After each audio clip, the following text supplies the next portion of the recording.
The mysterious new monsters said to appear in Godzilla vs. Kong, the Warbats, still have a mysterious role to play in the story of this movie.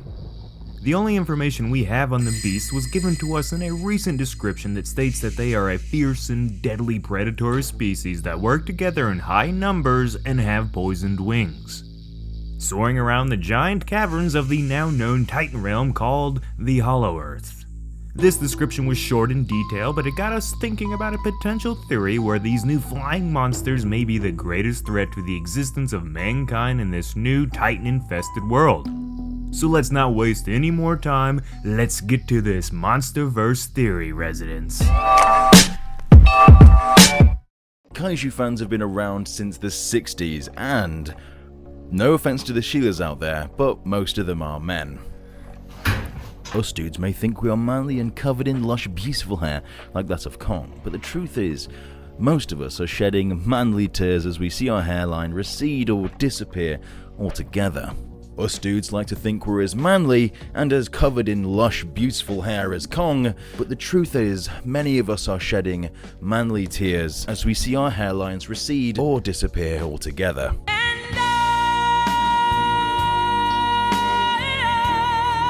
Warning, this hair is entirely natural and not an example of what Keeps product can do. Well, Keeps is doing their part to help slow one of nature's cruelest natural occurrences with their highly praised hair loss prevention program. Keeps will hook you up with a licensed physician who will recommend the best treatment plan for your specific needs, giving you the best chance at actually seeing real results. Using some of the best and most affordable hair loss products available, Keeps can deliver your package of goodies without you ever having to leave the comfort of your home. With a fancy dashboard that you can access as easily as logging into your 7 million social media apps, you can ask your doctor questions about your treatment plan, monitor your progress, as well as contacting Keeps' fantastic customer service team, and a whole lot more. With nearly a 5-star rating coming in from thousands of actual users of the Keeps hair loss program, it's safe to say that this may be the best chance you've got at saving your hair. Of course, unless a giant radioactive mutated lizard comes around and you start growing hair like a damn Wookiee. So if you suffer from hair loss and want to do the most you can to keep them luscious locks, go check Keeps out.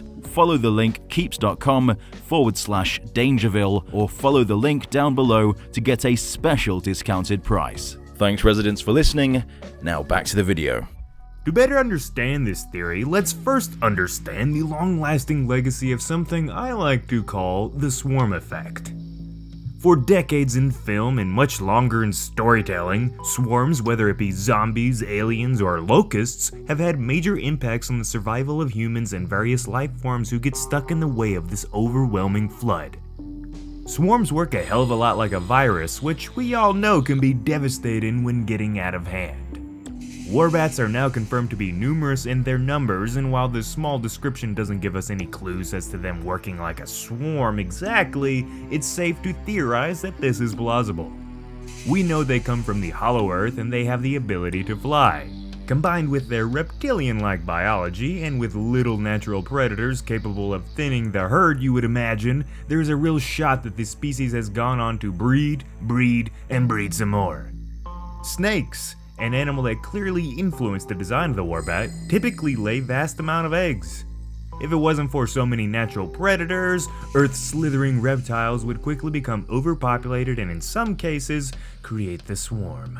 If the idea of a swarm of snakes doesn't get you a little shaken up, then hear this out. Just like swarms, the idea of unknown beings living deep beneath the surface of the planet has long been stories of nightmares and fear.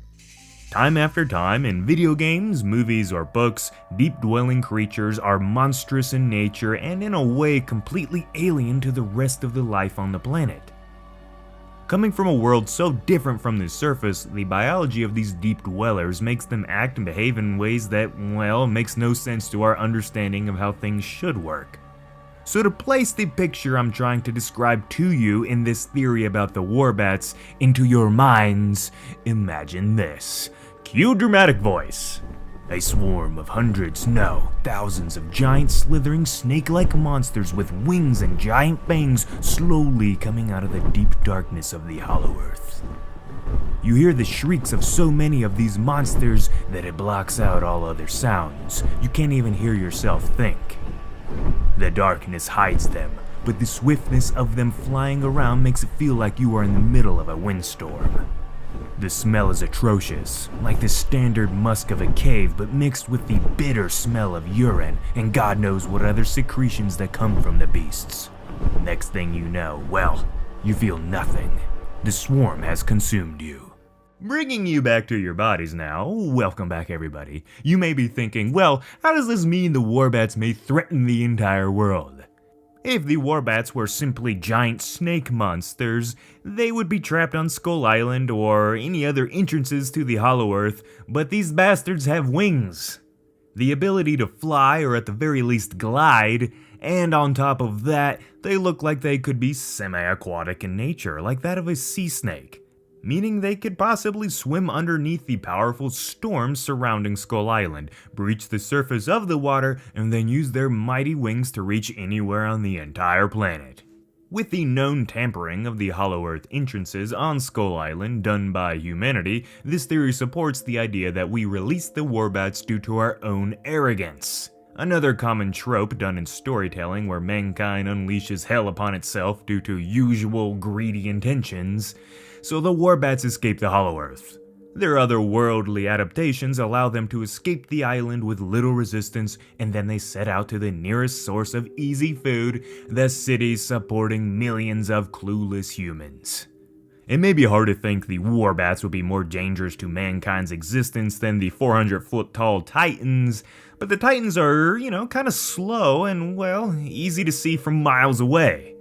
They are damn near unstoppable, but as a whole, they have no clear benefit from attacking humans and wiping us out. The Warbats may be much smaller than Godzilla and Kong, but this doesn't mean that as a collective swarm that they couldn't overwhelm even the mightiest of Titans. Godzilla and Kong are gods, but I don't even know if they could survive thousands of venomous bites coming in at the same time all over their body. But this theory isn't about the Warbats killing the Titans, maybe that can come later. It's about them taking over the world and becoming the new dominant species living side by side with the Titans, taking the place of us, the humans. We could give it our best efforts, using our weapons to the best of our capabilities, but if reality has shown us anything recently, we are nowhere near prepared to take on a swarm that we don't understand or weren't prepared for. What can man do against such reckless hate? Well, after valiant efforts, we would ultimately be consumed and be forced to find refuge in areas where the Warbats could not easily find and use us as the easiest source of dinner. Some of us would survive, but everything we know of the modern world would disappear and we would be forced back to primitive times. But this is just a theory I had a ton of fun putting together. Although we know it probably won't happen in the movie, the Warbats may very well operate in a very similar manner to what was described here. But this is about the Titans after all, meaning the movie itself. A swarm of Warbats could be unleashed, but something will eventually stop them from taking over the world. But it sure is fun thinking about this situation in a real scenario where storytelling plots don't, save us or anything, and we aren't exactly sure how big the Warbats are going to be. I'm still assuming that they're gonna be nowhere near as big as Godzilla and Kong, more like the skull crawlers from Kong Skull Island. That's my guess, but who knows, they could be bigger than Godzilla. Anyway, residents, I hope you all enjoyed this theory video, and make sure to discuss down below how you feel about the Warbats swarming the world and eating us like tasty little snacks. Stomp the subscribe button and leave a like if you feel like it. Thank you for your time, and I'll see you in the next one.